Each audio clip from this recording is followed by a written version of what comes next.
Konti lang, ha? flip mo. Opo.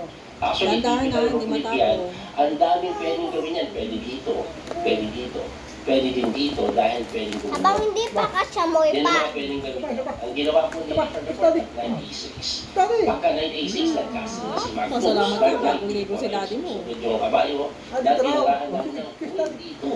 Pagka kuwing dito, nag-B6 lang si Richard Ford. No, number 1 engine mo, alam niya kung para saan yan. Ito, tingnan nyo pagka Rook G3 po, mga A7. Para dun pala yan. Para yung Torre, dito mabilis na ma-i-develop, no? Astig.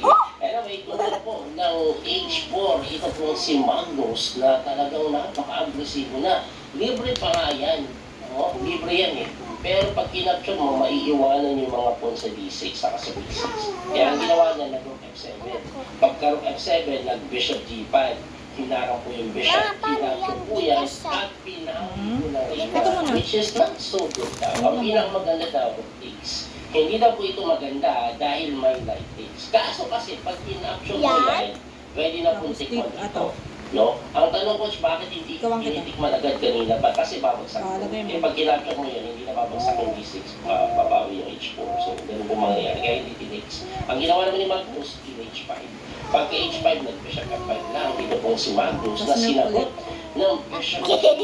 Pinalit, no?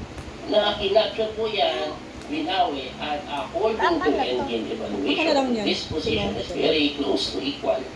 Paso, Richard Milk na. nagkamali. Yan, milk. Kasi siya po ay tumira ng Rook G7 na napaka-passive daw na tira. Ano ba hindi ng Rook G7? Hindi depensa.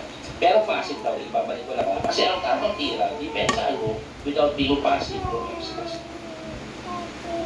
Yan daw po ang tira. Bakit? Kailangan ko maintain daw po yung atake dito. Kasi sa nangyari ba, tingnan nyo balik tayo doon.